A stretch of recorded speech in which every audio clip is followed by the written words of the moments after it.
Katchatheevu Congress government இலங்கைக்கு தாரவார்த்ததாகவும் அதுக்கு திமுக உறுதுணையாக இருந்ததாகவும் பிரதமர் ஒரு ட்விட்டர் பதிவிட்டிருக்கிறார். அது ஆர்டிஐ மூலமாக பாஜக மாநில தலைவர் அண்ணாமலை அந்த ஆர்டிக்கலை சுட்டிக்காட்டி அதை சொல்லியிருக்கிறார். எப்படி அண்ணாமலைக்கு அரசியல் தெளிவும் கிடையாது, அரசியல் அறிவும் கிடையாதுங்கிறது இது மூலம் நிரூபணமாகிறார். திமுக தலைவர் கலைஞர் அவர்கள் உச்ச நீதிமன்றத்தில் கச்சத்தீவை இலங்கைக்கு தாரை வார்த்தது தவறு என்று வழக்கு தொடுத்தார்.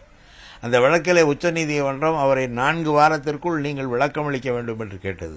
அடுத்த நாளே விளக்கம் அவர் அளித்தார் என்று பத்திரிகை செய்தி, நான் இட்டுக்கட்டி சொல்வதல்ல, ஒரு பத்திரிகையிலே வந்த செய்தியை படிக்கிறேன். கச்சத்தீவு தமிழ்நாட்டுக்கு சொந்தமானது, அதை கொடுக்கக்கூடாது என்று.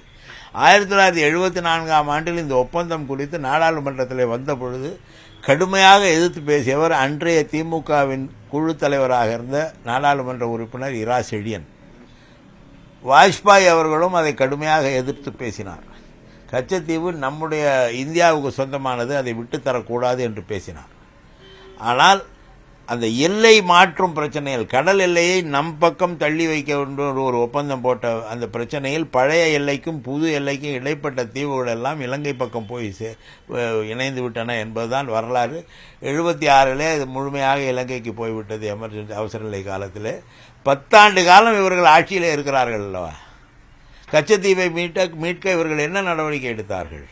ஏற்கனவே ஒரு 98 முதல் 2004 வரை இருந்தார்கள்.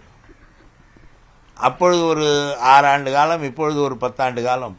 கச்சத்தீவை மீட்க இந்த பாஜக எடுத்த நடவடிக்கை என்ன? ஒன்றுமே இல்லை. அவர்களோடு உறவு வைத்துக் கொள்கிறார்கள். கச்சத்தீவு எங்களுக்கு தான் சொந்தம் என்று சொல்ல வேண்டியது தானே, சொல்ல மாட்டார்கள்.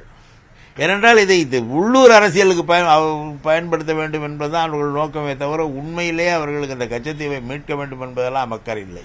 ஆனால் இன்றைய பிரச்சனை, இதை கச்சத்தீவை ஏதோ திமுக தாரை வார்த்தது போன்ற ஒரு தோற்றத்தை உருவாக்க வேண்டும் என்று கருதுகிறார்கள். அந்த ராமநாதபுரம் எங்கே இருக்கிறது என்பதே அண்ணாமலைக்கு இன்றுதான் தெரியும். ஆனால் ராமநாதபுரம் மக்களுக்கு கச்சத்தீவை பற்றி முழு விவரமும் தெரியும். தேர்தல் காலத்தில் எதிரொலிக்காது, இது எதிரொலிக்காது.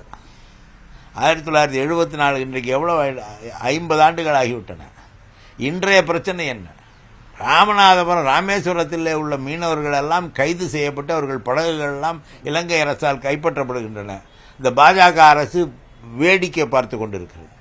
இன்றைய பிரச்சனைக்கு பாஜக அரசு எடுத்த தீர்வு என்ன? அது கச்சத்தீவு வெறும் நிலம், அங்கே ஒரு கோயில் இருக்கிறது, மாதா கோயில் இருக்கிறது, அதை தவிர அங்கே மக்கள் குடியிருக்கவில்லை. ஆனால் நம்முடைய மீனவர்கள் கைது செய்யப்படுகிறார்கள், அவர்களுடைய பொருள்கள் பறிமுதல் செய்யப்படுகின்றன, அவர்களுடைய படகுகள் கைப்பற்றப்படுகின்றன. இந்த பாஜக அரசு வேடிக்கை பார்த்து கொண்டிருக்கிறது. இதுதான் இன்றைய அரசியலிலே பாஜகவுக்கு அந்த ராமநாதபுரம் மக்கள் கொடுக்க போகும் சம்மட்டேடியாக இருக்கும். இதுதான் காரணமாக இருக்கும். சொல்வதெல்லாம் போல 10 வருஷம் அமைதியா இருந்துட்டு இப்போ சொல்வதற்கான காரணம் என்னவா? எதையாச்சும் சொல்லி ஏமாத்தி, அவங்களுடைய திட்டமே பொய் சொல்லி ஏமாற்றி மக்களிடம் ஓட்டு வாங்குவதுதான்.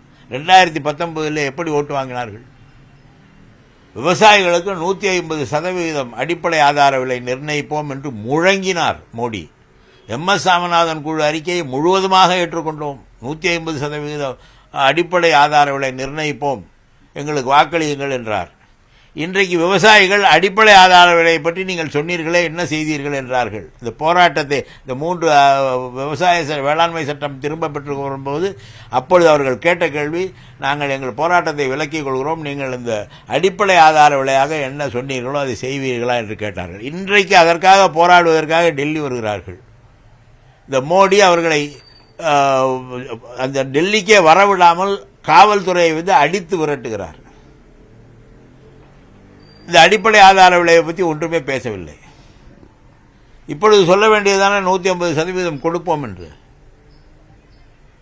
எனவே தேர்தல் நேரத்தில் ஏதாவது ஒரு பொய்யை சொல்லி வாக்குகளை பெற்றுவிட வேண்டும் என்பது அவர்களுடைய எண்ணம். கடந்த முறை விவசாயிகள் பிரச்சனையை பேசினார்கள், இப்பொழுது பதில் இல்லை. இப்பொழுது இதை பேசுகிறார்கள். கேட்டால் ஊழல் என்பார்கள். CAG அறிக்கையிலே 7.25 லட்சம் கோடி ரூபாய் இழப்பு என்று சொல்லியிருக்கிறது. அதற்கு பதிலை கேட்டால் சொல்ல மாட்டார்கள், எதையும் பேச விட மாட்டார்கள். நாடாளுமன்றத்திலே ஏதாவது அவர்களுக்கு எதிராக பேசினால் நாடாளுமன்றத்தை மூடிவிட்டு ஓடிவிடுவார்கள். இப்படித்தான் பாஜக ஆட்சி நடந்து கொண்டிருக்கிறது.